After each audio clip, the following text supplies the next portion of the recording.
A rusted oil tanker floats off the coast of Yemen. Alongside it, a UN team hoping to siphon off the 1.1 million barrels of oil on board in a bid to avoid disaster.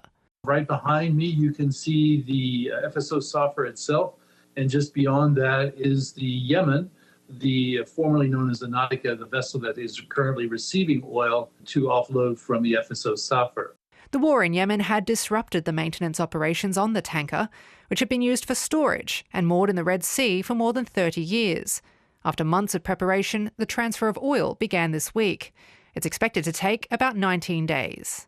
This is just another step in this highly complex operation that ultimately will lead to the emptying of the tanks, then the cleaning of the tanks, then the towing away and the sound and ecologically and socially responsible scrapping of the FSO Safer, and the delivery of a calm buoy. All of these are part of this Operation FSO Safer. Experts had feared the oil may have been contaminated due to the deterioration of the tanker, but it appears to be largely untouched.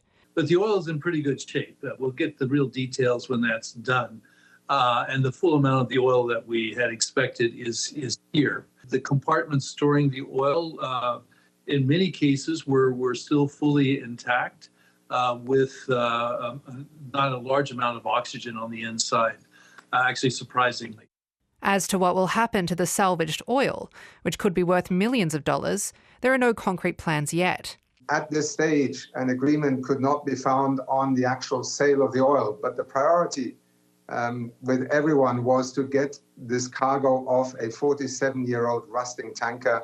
Despite the cleanup operation being well underway, the UN says it still needs $33 million to complete the project. Lauren Beldy, ABC News.